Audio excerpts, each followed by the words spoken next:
Yes and no. The world is certainly different from the world that I grew up in, okay, because I grew up in the 1950s in England, and so at that time we were still recovering from the war, so to speak.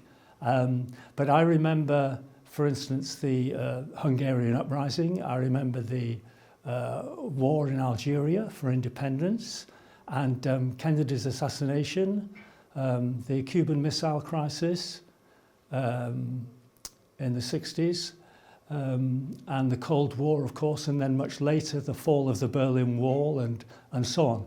So my perspective is about the world, and violence in the world and wars and so on comes from that sort of background, because we all have our stories and our perspective. Now, of course, it's in some ways the world is very different and modernized, and of course you have huge challenges, massive challenges, not just climate change and wars and so on, and the Middle East, which is what I've been mostly occupied with. I think as someone who has been involved in trust building and conflict resolution in a very small, very modest way over the last 50 years,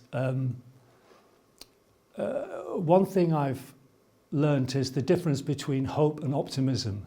Hope is a value that we have when we look at human nature, in the sense that if you look at the last 500 years, evil has been very popular, so to speak, but also goodness has been very popular inside people. So it's a mixture. So I haven't lost hope in the world and about the world or about the future of humanity, but I'm certainly not optimistic in the short term about the prospects of peace. Okay, I'm not optimistic, but I have hope. In other words, there's no point in despairing. And the younger generation must not despair, okay? They have big challenges, but there is no need to despair.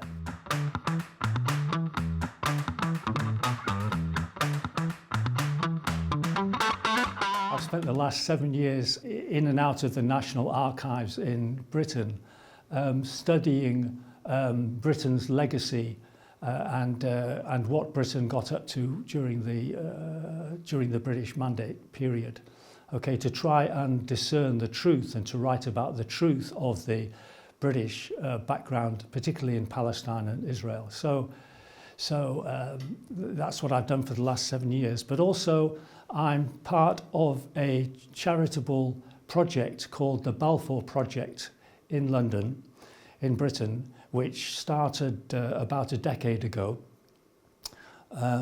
And we have education programs and advocacy programs, and in particular for young people we have a peace advocacy fellowship program which is quite competitive, and we take a dozen young people, university students or postgraduates, and we train them for a year, and we train them in history and colonial history, but appropriate colonial history.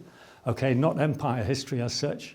And we train them also in public speaking and in how to organise events and in some relevant international law too.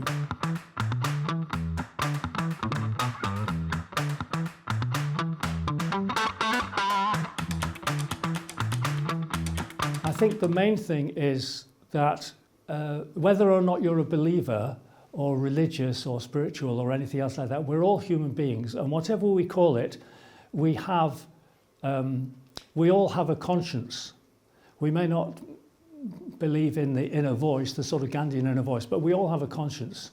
And so I think the challenge for young people and the challenge for me when I was 18 was, what choices am I going to make? Am I going to make honourable choices in life?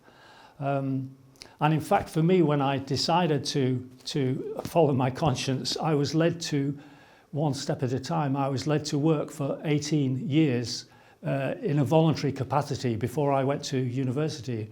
And then I spent 9 years at university studying Middle East history and so on. So I don't think young people need to reinvent the wheel, okay? I think the main thing is to invest in learning about the past, because the past is not past, the past is not dead, the past is what explains the present.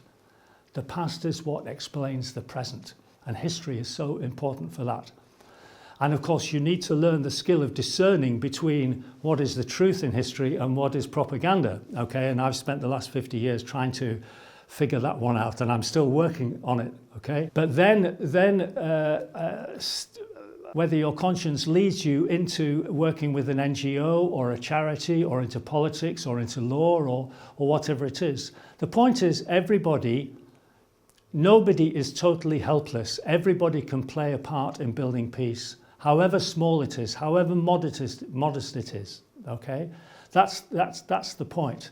Nobody is totally helpless. We can all do something.